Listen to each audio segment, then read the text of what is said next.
thought of everything, even sending the trunks ahead, one by one, so Geordie wouldn't suspect anything if he was watching.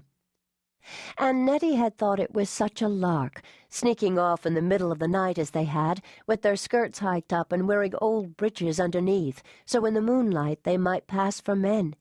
Truth be known, Roslynn had thought so too. In fact, that was the only part of this madness she had enjoyed. They had ridden to the nearest town where the prearranged coach and driver were waiting, and had to wait several hours to be sure they weren't followed before they actually set off on this journey. But all the stealth and bother had been necessary to outwit Geordie Cameron. At least Gramp had made Roslynn believe it was necessary. And Roslynn could believe it after seeing Geordie's face when Gramp's will was read. After all, Geordie was Duncan Cameron's great-nephew, his youngest brother's grandson, and his only male relative still living. Geordie had every right to assume some of Duncan's great wealth would be left to him, if only a small part. But Duncan had left his entire estate to Roslynn, his only grandchild. Cameron Hall, the mills, the countless other businesses, everything. And Geordie had been hard put not to fly into a rage. "He should not have been so surprised," Nettie had said after Geordie left the day of the reading. "He knew Duncan hated him, that he blamed him for your dear mother's death. Why, 'tis why he was courting you so diligently all these years. He knew Duncan'd leave it all to you. And 'tis why we've no time to lose, now Duncan's gone." No, there was no time to lose. Roslynn knew it when Geordie once more asked her to marry him after the will was read, and she once more refused. She and Nettie had left that very night, with no time to grieve, no time to regret the promise she had made to her grandfather. But she had done her grieving in the last 2 months, when they had known Duncan's time was finally up. And it had been a blessing, in fact, his death, for he had been wasting away these last 7 years and suffering with the pain. And it was only his Scots stubbornness that had let him linger this long. No, she couldn't be sorry Gramp's suffering was finally over. But oh, how she would miss that dear old man who had been both mother and father to her all these years. "You'll no grieve for me, lassie," he'd told her weeks before he died. "I forbid it.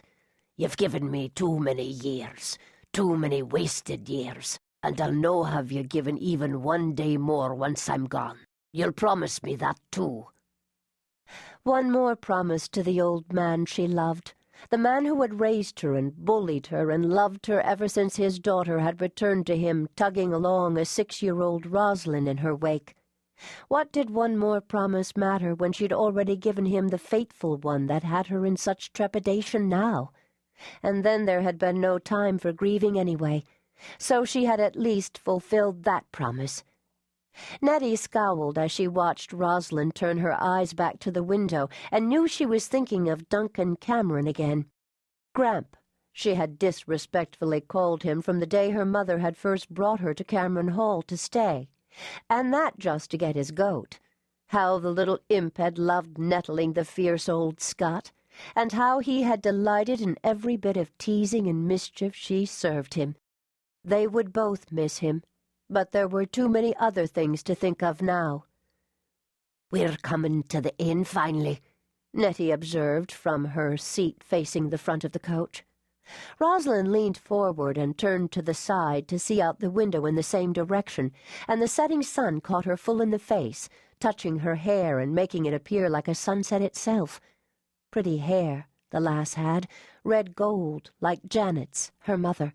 Nettie's own hair was black as coal, and her eyes were the dull green of a loch, shadowed by tall oaks. Roslynn had Janet's eyes, too, that greenish-grey colour that was saved from being nondescript by the golden flecks that were so brightly noticeable. Come to that, everything about her was a lot like Janet Cameron before she had gone away with her Englishman. In fact, there was nothing at all of Roslynn's father in her, that self-same Englishman who had stolen Janet's heart and turned her into a shadow of herself after the tragic accident that killed him. Perhaps it was just as well Janet had died a year afterward, for she had never been the same, and Roslynn, thank God, had her grandfather.